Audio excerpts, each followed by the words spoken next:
महाभारत की युद्ध का 17वां दिन चल रहा था। कर्ण का वध हो चुका था और राजा शल्य भी मर चुके थे। अब शकुनी और सहदेव का युद्ध होने लगा। सहदेव ने शकुनी पर बाणों की वर्षा आरंभ कर दी। शकुनी के साथ उसका पुत्र उलुक भी था। उसने भीमसेन को 10 बांधों से बींध डाला। साथ ही शकुनी ने भी भीमसेन को 3 बाणों से घायल करके सहदेव पर 90 बाणों की वर्षा की। उस समय दोनों ओर के योद्धाओं की हुई बाणों की बौछार से संपूर्ण दिशाएं आच्छादित हो गई। क्रोध में भरे हुए भीम और सहदेव दोनों वीर संग्राम में भयंकर संहार मचाते हुए विचर रहे थे। उनके सैकड़ों बाणों से ढकी हुई कौरवों की सेना अंधकारपूर्ण आकाश की भांति दिखाई पड़ती थी। इस समय शकुनी ने सहदेव के मस्तक पर प्रास का प्रहार किया और सहदेव मूर्छित सा होकर रथ की बैठक में बैठ गया।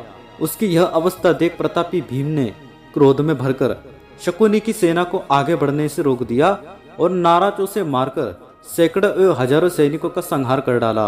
इसके बाद उन्होंने बड़े जोर से सिंहनाद किया, जिसे सुनकर हाथी और घोड़ों सहित समस्त सैनिक थर्रा उठे और रणभूमि छोड़कर भागने लगे।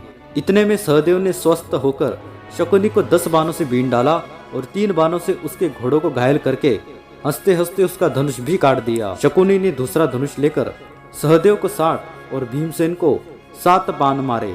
इसी तरह उलुक ने भी भीम को 7 और सहदेव को 70 बाणों से घायल कर डाला। तब भीमसेन ने उसे तेज किए हुए सहायकों से बींध दिया और शकुनी को भी 64 बाण मारकर उसके पार्श्व रक्षकों को 3-3 बाणों का निशाना बनाया। भीम के नाराजों से आहत हुए योद्धा क्रोध में भरकर सहदेव के ऊपर बाणों की बौछार करने लगे। तब सहदेव ने एक भाला मारकर अपने सामने आए हुए उलुक का मस्तक काट डाला। उसकी लाश जमीन पर गिर पड़ी। बेटे की मृत्यु देखकर शकुनी को विदुर जी की बात याद आ गई। उसका गला भराया और वह आंखों में आंसू भरकर 2 घड़ी तक चिंता में डूबा रहा।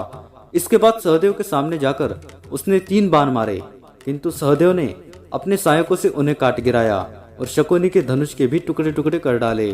तब शकुनी ने सहदेव के ऊपर तलवार का वार किया, किंतु उसने हंसते हंसते उस तलवार के भी 2 टुकड़े कर डाले। अब शकुनी ने गदा चलाई, पर उसका वार भी खाली गया। वह जमीन पर जा पड़ी।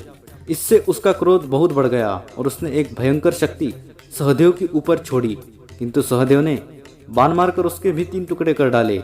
इस प्रकार जब शक्ति भी नष्ट हो गई और शकुनी भयभीत हो गया और कौरवों के सैनिकों पर भी आतंक छा गया, तब वे सबके सब शकुनी के साथ भाग चले। तब सहदेव ने अपना महान धनुष टंकारते हुए शकुनी का पीछा किया और तेज किए हुए बाण मारकर उसे अत्यंत घायल कर दिया।